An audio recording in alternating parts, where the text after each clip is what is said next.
to invite Winona Polson-Lahache here today, the Chief Political Advisor, not analyst. Sorry. All good, who works directly with Grand Chief Joseph Tetewtha Norton, who couldn't be here today.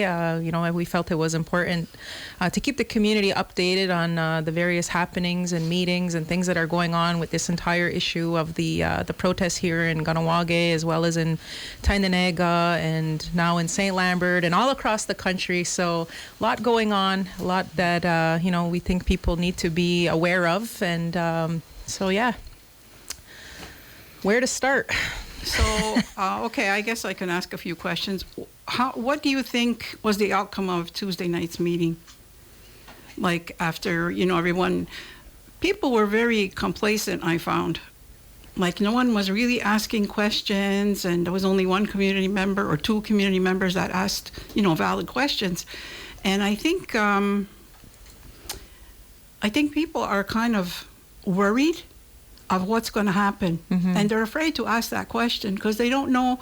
Apparently, according to Joe Norton on Tuesday night, he said he doesn't know who is the person to speak to. Mm-hmm. Like, there's got to be one person in charge. There's got to be some people in charge to say, well, this is what's going on. We know it's associated with 207 Longhouse, as far as I'm aware. No. And it's not. Okay. No. Because if you back up to Monday night, there was actually a meeting at the 207 Cookhouse. Right. That included representatives from 207, Mohawk Trail Longhouse, Mohawk Council of Kahnawake, and people from the fire. And basically, the intent of that was to open up the lines of communication so that we're all on the same page. Good. Right. And although that didn't carry over into the meeting on Tuesday, as you mentioned, a lot of community members, maybe they're not fully informed of everything that's going on, and everybody's just in a listening phase at this point and trying to, I guess, rationalize in their mind whether or not they support it or don't support it based on how it's impacting them individually. Mm-hmm. There had been some emails that had gone out to community members about, rationing propane. There was, some racism that's been experienced now from community members, whether they're out shopping or going to restaurants. So we're starting to see impacts that are happening beyond, what's being portrayed in the media, and it's happening directly to our people. So I think everybody's kind of in this monitoring stage of, where are we going to go? Mm-hmm. And I think you brought up a valid question at the community meeting about how, as a community, do we render a decision about the continued support of this and for how long? It's great that the Wet'suwet'en Chiefs are on their way here, and there's going to be some dialogue that occurs this weekend, because what is it going to take for them to feel satisfied with the actions or inactions going on in their territory that they said, okay, Kahnawake, Ietsénhaienhs, and the rest of the country, or Turtle Island for that matter, stand down. There's momentum, there's action happening, and that we're feeling comfortable that negotiations or whatever is going to happen beyond the protests going on out there are going to move, and they could get the peace of mind. But one of the messages I wanted to convey here today, because I know it's not our people in KahnawakeTV that are listening, but the general population out there is, although this is an inconvenience for many with regard to the train cancellations and them not being able to go to and from work and stuff of that nature, as the first people of this land, we have a responsibility bestowed upon us from the Creator about protecting nature, protecting the waters, protecting the land. So the actions that we're taking is not to try to inconvenience them or to be, cumbersome, but that we're raising awareness. I mean, there was just 500,000 people marching in Montreal about climate change and environment behind Greta Thunberg. And, we have a responsibility, and I think, the solidarity that's being shown not only by Indigenous people, but non-Indigenous people alike about why we're doing this. There needs to be more awareness and support, and I like what's happening. I mean, the people in St. Lambert that have taken action are predominantly non-Indigenous students. So it just goes to show this isn't just an Indigenous issue. This is a people. This is about humanity. This is about life and the continuance of, our existence on this earth. Like, we have a role to play, and we're trying to bring awareness to that. Mm-hmm. So that was the one message I thought was important. And I think we'll get into more of the political stuff, like what's happening with Legault and the statements, and the RCMP, if they're officially moving out of the Wet'suwet'en territory. So there's been a lot of movement. I don't know if Winona, you want to cast any Sure, I could perhaps just share that one of the things we've been doing is really watching what's happening across the country, not just what's happening here in the community, but also what's happening, what movements and what actions are being taken, or lack of actions are being taken by different governments, external governments, obviously, so federal governments, provincial governments. And one of the yesterday was a very interesting turning point in terms of the whole issue and the momentum that's been carrying forward. What we saw yesterday was a very conveniently timed release of positions and information that was put out to media that created a certain kind of environment. So we saw statements coming from the federal government where announcements were made by the Minister of Public Safety, saying that the RCMP are going to be willfully removing themselves from the territory. And Are you speaking of Bill Blair? Bill Blair, yes, Okay. and immediately following that statement by a call for all of the ending of the blockades. Right. At the same time, I'd say less than 12 hours before, we received a copy of correspondence that came from, and it was jointly drafted between the federal government and the provincial government of British Columbia. And it was a letter from Minister Bennett and Scott Fraser from BC, and they were addressing the hereditary chiefs, saying, well, we're here and we're ready to meet, and we continue to be ready to meet. Conveniently, or I won't say conveniently, but ironically, it came out coincidentally, exactly. It came out right around the same time that the story was breaking that the Wet'suwet'en hereditary chiefs were going to be traveling to Haudenosaunee territory, and so there is a reference in the letter that perhaps they may not be available, and they'll come back when they are available. And so there was that. There was also a statement made by the Premier of Quebec, Legault, who had stated that the position or the opinion that they had on the demonstration site in St. Lambert, that if there was an injunction order that would be issued, that he felt that it was justified and that it should proceed. He justified this by saying that he thought that it was reasonable to do so because of the territory. He made a statement that the territory isn't Indigenous territory. So these statements were all happening all around the same time. The RCMP as well yesterday issued a letter to the Wet'suwet'en informing them that they were willfully removing from their presence from the site where the Unistoten camp is located. They had also noted that they were going to be operating from a dispatch center in, I believe it's Houston. Yes, and so one of the things that I think is really important to note is that the territory and the landscape of the territory there is not densely occupied in the same way that it is here. So there's vast tracts, there's roads that are being utilized by very distinct groups of people. So people who are building the pipeline and people who are using the traditional territory for traditional purposes. There's not a lot of traffic coming from other places, right? And so one of the contents of the letter was basically a condition that they were putting forward, saying that so long as that road remains open for the pipeline and the public, then they will dispatch themselves from Houston. I think there's a lot of mixed messages being sent, even on the news. And then you listen to the different ministers speaking, and it's sort of like you don't know who to believe. Yes. Has the RCMP begun to withdraw?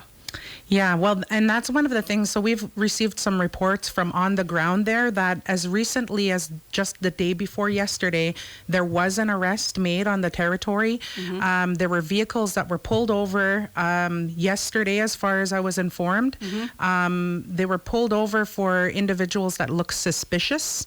So they're still actively in the territory as far as we've been informed. We're getting conflicting reports. That's the thing, right? So we've got the RCMP saying they've removed themselves from the territory, and then we've got people on the ground saying that they're still actively on the territory and things are happening. So it's created quite an environment yesterday, and it was quite convenient that all of these positions and statements came out right around the same time and have resulted in a situation placing the Wet'suwet'en in a really a position where there's a lot of pressure. A lot of pressure. A lot of pressure Definitely. on them, and a lot of weight being put on their shoulders in particular to direct what does and doesn't happen, right? Or at least portray an image that they have all of that authority. So it's one of the things that I think that we're really working hard at is trying to ensure that we're opening communications. Making sure that we can be timely, informed in a timely manner about what the positions are as they're evolving. We've been working day and night on this. Everybody has. I mean, I really have to commend the people who have been at the fire, because they are the ones that they have the foot to the ground. They're the ones that are out there. It's cold, right? They're putting in hard work for this. There's a lot of parties involved, and you know, our community has a tendency to focus on our divisions a lot of the time, but I think what we're seeing in the most recent days is at least efforts to try to ensure that people are sharing information with each other and working to support these individuals that are really concerned about what we need to be concerned about, which is upholding our responsibilities as Indigenous people, right, and protecting our territory. So there's we're continuing to maintain the monitoring. I mean, I'll turn it to Kahsennenhawe to maybe speak on one of the messages that Joe Norton will be making, and the Grand Chief will be making in relation to traditional territory today. Not to. No, okay, we're going to go to break, and then we'll come back with Gus. Sure.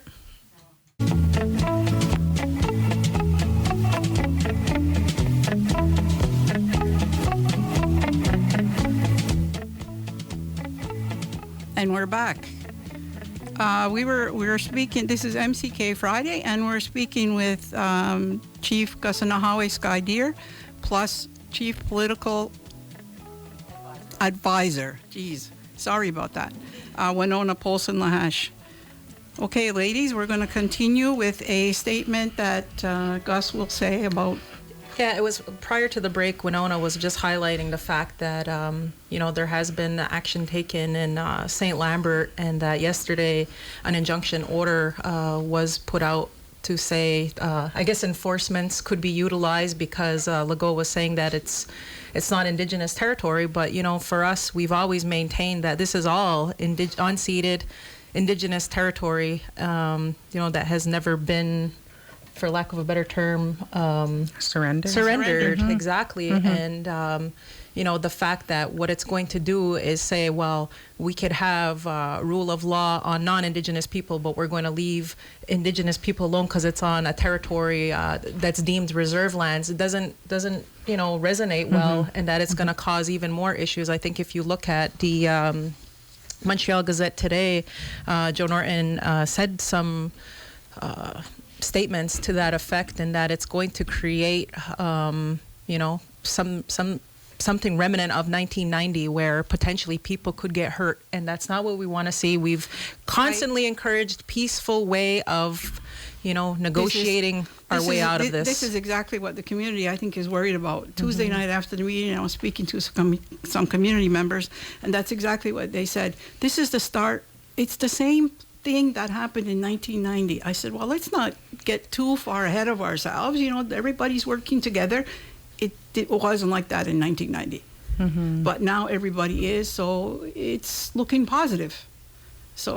But I think a lot of people are thinking that, especially those that lived through 1990. I mean, you know, some of these young people only heard about 1990. They didn't live through it. It's a whole different ballgame when you live through something. Right. And I think the difference now is the whole world is watching. There's social media, there's media outlets everywhere. It's not just Indigenous people, it's non-Indigenous people, and it's right across Turtle Island, meaning, you know, Canada and the United States. And even across the world. I believe there was a Google map that showed where actions are being taken across the world in solidarity with what the Wet'suwet'en hereditary chiefs and the people out there are standing up for, that it's having a ripple effect.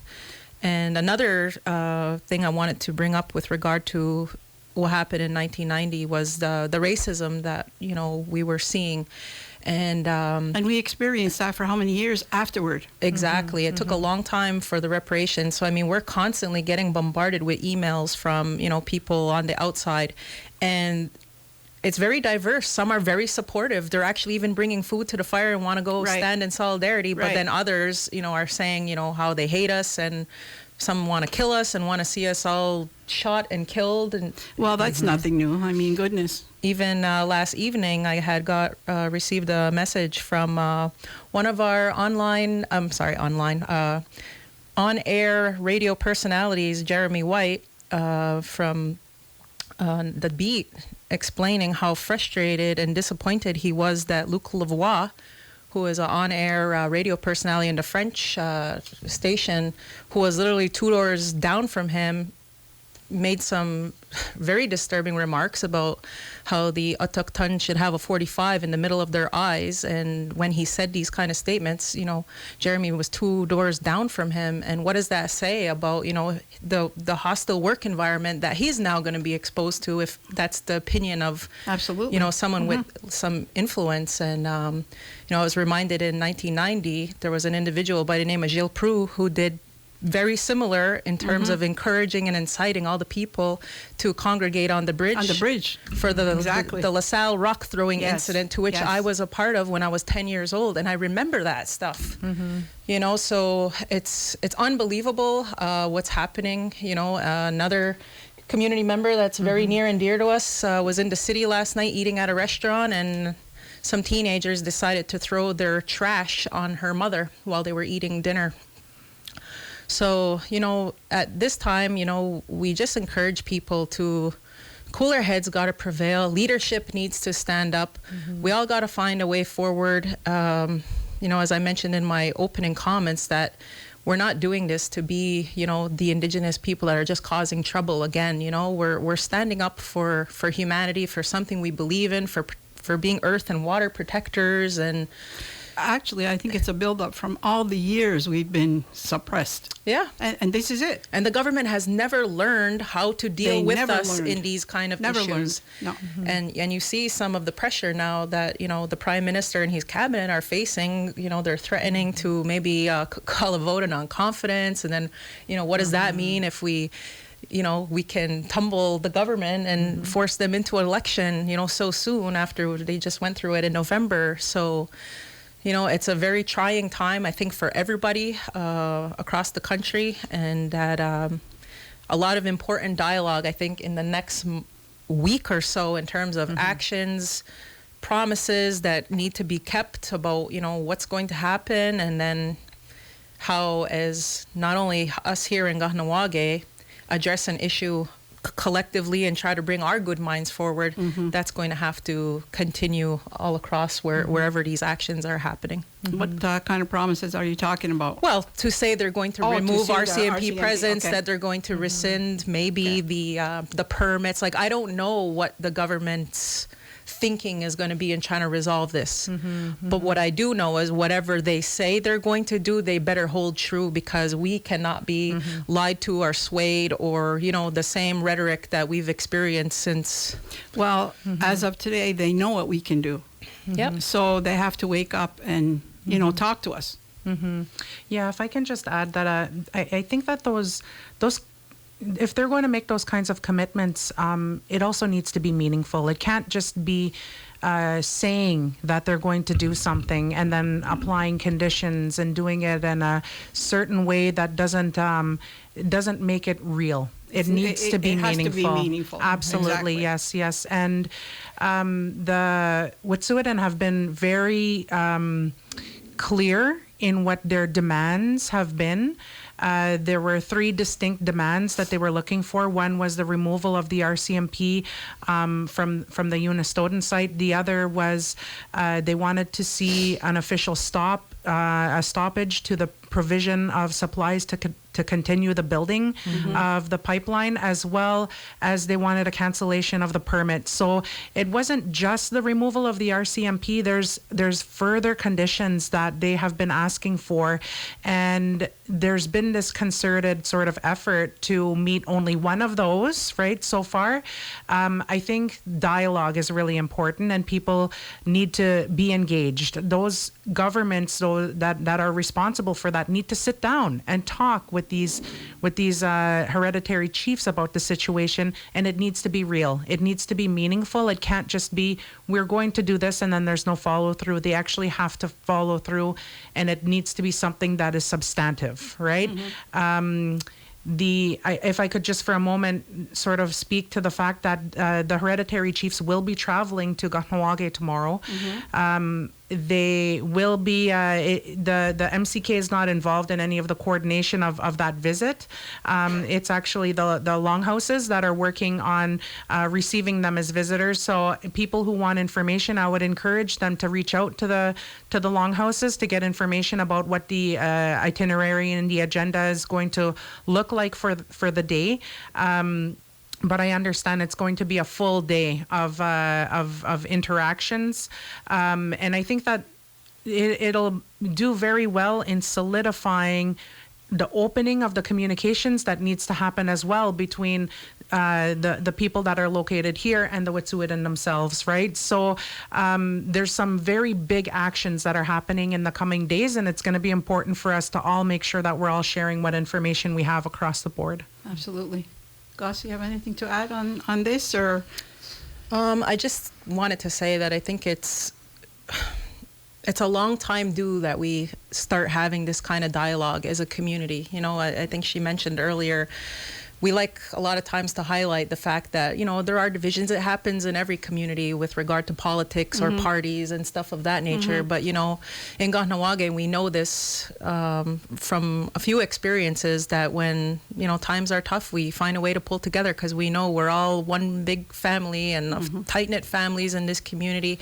And that, you know, when there's a threat or something that's impacting all of us, that we could find a way to put those differences aside and you know, find that commonality for the greater good of what action we're taking and the reasons why. So I think Monday was a good step in the right direction of bringing, I think there was 110 people at the meeting at the 207 Cookhouse on Monday, and quite a diverse representation across the community.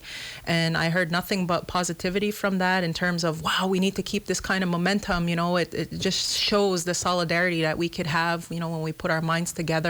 And as Winona alluded to, in the next coming days of, you know, bringing our community together, bringing the West Coast and the East Coast together in a ceremonial fashion about the way we've done things since time immemorial with our customs and the way we are as Ungwehunwe people. It's historic.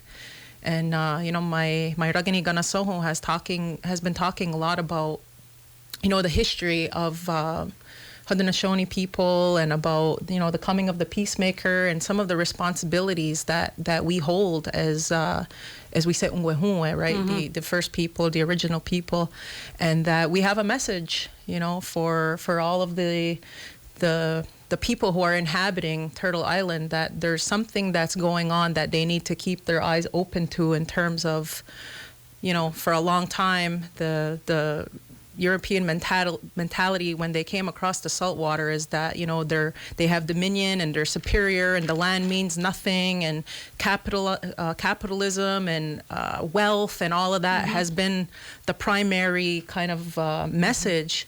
But when the earth and our mother is sick, and you could see from all of the things that are happening around the world with earthquakes and tornadoes and climate change, and it was like 65 degrees, I believe, in Antarctica last week or something crazy like that. Like, how are we not seeing that if we don't take care of the earth, it's not going to take care of us, and eventually we're all going to cease to exist? And what is money going to buy you?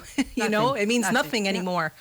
So, you know, that's the kind of messaging that I think is important. And, you know, I commend him and some of the people who are out there, you know, fighting to bring awareness. And it's, as I mentioned, it's not just Indigenous people anymore. You could see it's right across the world. There's celebrities that are talking about climate change and, you know, what's coming, and that we got to start doing things differently. The government needs to start doing things differently. And we hold a lot of that knowledge of how we're going to go into this future together. And this, what's happening right now, I think is only going to help raise that awareness. It's we're in historic times. Yeah, we are. I really do believe that. What do you think will happen with the hereditary chiefs and Wet'suwet'en people? Like, they're at an impasse too. I mean, 20 councils, elected councils, have agreed, and some hereditary chiefs. And I believe there was 13 hereditary chiefs, and now there's 8, and 4 were released. Well, whatever the term is. I don't know the exact term. Released, let go. They were stripped of their titles. Stripped of their titles, thank you. And one is a moderate, I suppose. So what happens, there's also a division there. So before everybody else can get their act in place, that has to happen at that place also. So it's got to start there. Maybe not start there, but continue over there. And people have to talk over there. I mean, they're fighting against each other, and the gap is getting wider. And when that gap gets wider, ours will also, because then you have to pick sides. You don't want to do that. You don't want to pick sides. Either it's band council or it's hereditary chiefs. And you don't want to do that. I think what's important too is over there they do have their, well, I'll use the English term, the potlatch system, and the way they have their historical governing structures in place. And I mean, it's no secret that here on the East Coast, it's the same way. We're all faced with this colonialist kind of imposition that had occurred with the Indian Act and band councils and so forth. So I think I'm not at liberty to speak about how things are going to happen in BC. Like, that's for them to sort amongst themselves. But I think one of the messages that gets lost is the fact that it was proposed to have an alternate route. That's right. And the gas line said no. Because it's going to cost them billions of dollars, but isn't, you know, all these delays and the problems that is being caused right now also causing, you know, billions of dollars in, you know, lost. And I actually didn't know that until I heard Elizabeth May stand up in the Parliament and say it. And I said, holy, you know, I didn't know that. So there's a lot of things I think that we're learning also. Yep. And it's kind of scary, I must say. We, I mean, when you look at it from a governance perspective, our people have been exposed to years and years and years and years of colonization, of attempted assimilation, and all of these sort of colonial policies are really what's resulted in the situation. And what's happening, whether it's in British Columbia or whether it's here, it represents, it's a symptom of that colonial past and what we've been enduring as a people. So one of the things that I think is really important is that we all need to remember who we are first, and who we are as individuals first, and where we derive from. Where we carry those clans from, who makes us who we are, what are our roles and our responsibilities. There's all of these sort of colonial constructs that are all across the system, and we're struggling with the same thing that they're struggling with, right? And somewhere we have to figure out how it is that we decolonize ourselves. And that's really what it speaks to. And we have to remember to not give up. We have to remember to keep trying and to keep advancing on this road of decolonization. And we have to believe that we're going to get to a space where we can actually start invoking the way that we're supposed to be, right? And so that's an important message, I think, that needs we all need to be reminded of every now and then. Mm-hmm. With that, we'll go to another break.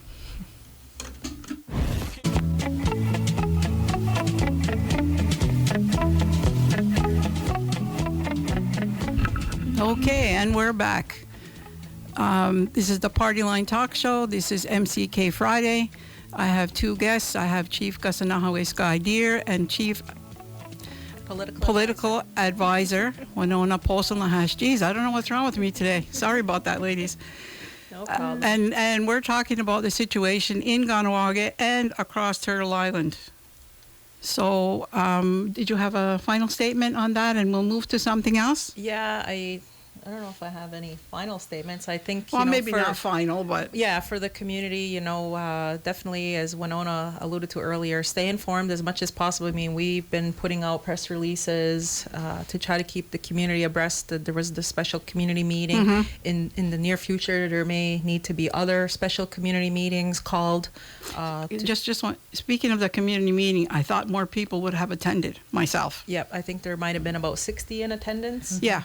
But as we said, as this moves forward, when people are impacted, as soon as it's going to hit home, yeah, there's going to, okay, what about me now? But we have to be together on this. We have to move together. Mm-hmm. And some of the messaging that came out on Monday, from the people at the fire is, they need help as well. And, I think some good dialogue and resolutions came out of that in terms of the assistance that's required and setting up like a checkpoint of who's coming and going, and when people bring food and donations and stuff, because, we want to ensure the safety of the people there too, and that there's enough wood. So if, there's people in the community that want to assist, there's an open door over there in terms of who could come and go and assist as needed, and to, as Winona said, keeping those lines of communication with the community, with the traditional bodies, with everybody, because this is affecting all of us. So I don't know if you have any last remarks on that, but I did have other items I wanted to address with the community. Just, I would reiterate the encouragement for people to go down to the fire, and there's a core group of people who have been there day and night, and I think it's very uplifting and supportive when people come, even if you're only able to go for a short time, to come and demonstrate support.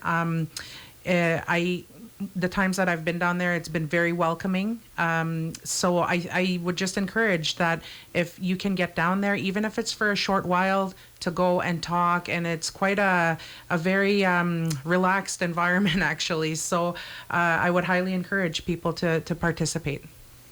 And if they have any interest in attending when the Wet'suwet'en are going to be here this weekend, to reach out to either of the longhouses in the community to get the information if they're interested. So they're only going to be here like one day, just Saturday? I don't. As far as we know? As far as we know, it's one day, and then I imagine they're in high demand. I guess, yeah. So, but from what I understand so far, it's going to be a very full day. So, so it'll be a long day for them, and then I think they'll need to head back and start to figure out what's going on in their next steps as well. Okay, Gus, you had other issues you'd like to discuss with the community? I know that this week there has been a lot of attention to the 207 site with regard to the fence that was put up and the signage about asbestos. Or Yes. Okay. Yes. Yeah, and so we just wanted to, try to calm the community with regard to. You mean the site in front of the Catholic cemetery? Yes. Okay. Exactly, and because we know of the. In the lot 106 area and what had occurred there in the summer and the remediation efforts, etc. The fence was ordered a while back. I can't apologize that it's taken so long, but just wanted to highlight the fact that although the signage comes across as very dangerous and alarming, to my understanding, and this is not my portfolio, it is Chief Frank McCumbers, and there is a whole team that has been assigned to deal with this. Just because it's in the forefront of a lot of people's minds and it caused a lot of alarm, I felt it was important to relay some messages of, to try to calm the waters that, what the ACM pipes are. They were in our community. They're all across Canada, actually, and as underground pipes for water, that they have asbestos fibers within the cement. And when they started a project in the last couple of years to start removing those pipes and replacing them, the dirt that was around it, they thought should be utilized for landfill, because it was already in the ground, etc. But what became problematic is that the material could become pliable, meaning that if it's broken up or grounded down, those asbestos containing fibers could, get into the soil. And that, some tests were ordered to make sure, like, what is the level of contamination, et cetera? Is it safe to be in the ground where there's residential area? So we know that they were storing in that area on the 207 by the cemetery. And it was covered in the summer, some areas. So right now, the reason why the fence and the sign is because people were still continuing to go in that area, and we know that there's a removal that is scheduled for all this material to get out of the community. Part of the issue was finding a receptor site of who would accept all of these materials. So it's coming. With regard to the phases, I believe there was a phased approach of the removal of the materials. The Lot 106 in the residential area was the primary focus. That took place from maybe October until December, and then now we're in the midst of winter and the ground is frozen. There was the snow dump, so all steps are being taken to ensure is minimal impact and health repercussions to the community as possible, that it's minimized. And if people have any concerns, like we've had doctors come in and test our employees who have been actually dealing with the materials. And it's not like the kind of asbestos of, like, when it was in your homes and in the insulation. In the insulation, or even like on the bridge, and you need to have like head to toe. Like, some people were at past community meetings saying, I worked in an asbestos plant, like handling it, and they never had cancer, or, that it evolved into something. So, because the way the sign on the fence sounds, like asbestos containing material, hazard, cancer causing, like, of course, when you read it, it's going to cause you to, because all those are trigger words in terms of fear and safety for yourself, your family, for the community at large. But the main purpose of them putting that was to deter people from going in it. You know what I mean? That kids were sliding in one area where there is no ACM material, but still, like, stay away. Even in the Lot 106 area, although we put jersey barriers and signage to keep people out, four-wheelers were driving through it in the summertime. So it's just to try to keep people away, to have as minimal exposure and risk as possible. And it's not so high that you need to be so alarmed and scared. And if you have any questions or concerns, or want to read the reports, or, there's a working group, there's a port chief, there's a whole team that's been assigned to deal with this issue. Because if we had they say hindsight's 20/20, right? I don't think anybody deliberately thought, well, if we use this dirt as landfill, that it's going to cause, a panic for the community, because it was already in the ground for years. I don't know what else to say in terms of trying to help calm the community with regard to this, but every remedial effort to try to clean this up and to restore the land to its, pristine state is being taken right now. Okay, so with that, we're going to go with the residency law regulations. You had a meeting on February 6th, I think? Yep, and there was another one also the other night. 2 nights ago, sorry. Okay, so how was it attended, and was it successful in your opinion, and what are the next steps? Well, I will be honest and let you know that I did not attend either session. I was asked not to. Really? Yeah, because this is the community's opportunity to have their input in the development of what's happening. And to my understanding, it was minimal attendance. But myself and Melanie are supposed to be coming on either the March 3rd or the March 20th show to talk about everything with regard to the residency law and all of the it is the 6th? Well, I don't know which one, but there is 2 dates, March 6th and March 20th. All the proposed changes, the fact that we're going to be, I guess, blitzing the community in terms of the past law not the past law, but the current law, because it went through an urgent process. Mm-hmm. And the way CDMP is set up is that when a law goes through the urgent process, it has 1 year and a day to get resubmitted to go through the regular process, meaning... And the 1 year is coming up. Oh, yeah. And that means that we take all the time to go through every section to ensure that we hit the mark, that the law is working, that there was no areas that we missed in terms of consideration, which I'll let you know there was an area because we had a strategic discussion 2 weeks ago about parolees. Mm-hmm. Individuals who are incarcerated, who go through a program to get released, mm-hmm. who might not necessarily be from our community, but are they entitled to get a residency permit if they have been convicted of crimes and they're not from our community? So that is one area. I think there's kind of a unclear, how do I want to say, section in the law, that deals with that. So, and the fact that there's certain elements of the law that haven't been fully incorporated yet, such as having the CRB, the Community Review Board, and evictions. We have a whole process for the eviction order mm-hmm. and how that's going to work, and the test on language and culture, because it's kind of like an immigration law now. You want to be a part of us? Yeah. Well, then let's see you put in the time, energy, and effort to learn our language and culture if you're not necessarily a part of us. Mm-hmm. That was what the community wanted to see in the law. So we haven't necessarily had a chance to let it breathe, right, to start operating before we're going to go into the CDMP and review it. So I'm hoping that in the next little while, if we could get these 3 components finalized and implemented, then at least I believe the 1 year and a day is going to be in June. As long as it's resubmitted, we can start the hearings later on in maybe the end of 2020. Mm-hmm.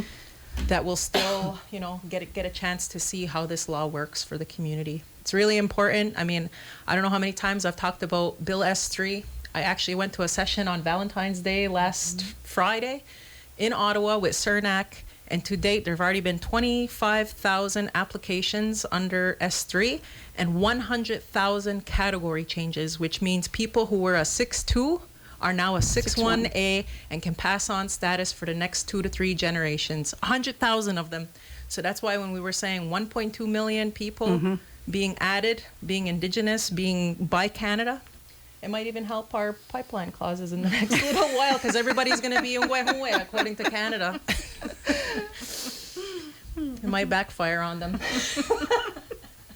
So anyways, as mentioned, me and Melanie will be on the air in the next coming weeks, and we'll talk about this topic in more detail. So good. All right, Winona, you have anything? No, just thank you for the time. And it was a pleasure, a real pleasure. I love to talk like this. Yes. Yeah. Likewise. So, thanks for listening, everybody, and until next time, Tony Awanage.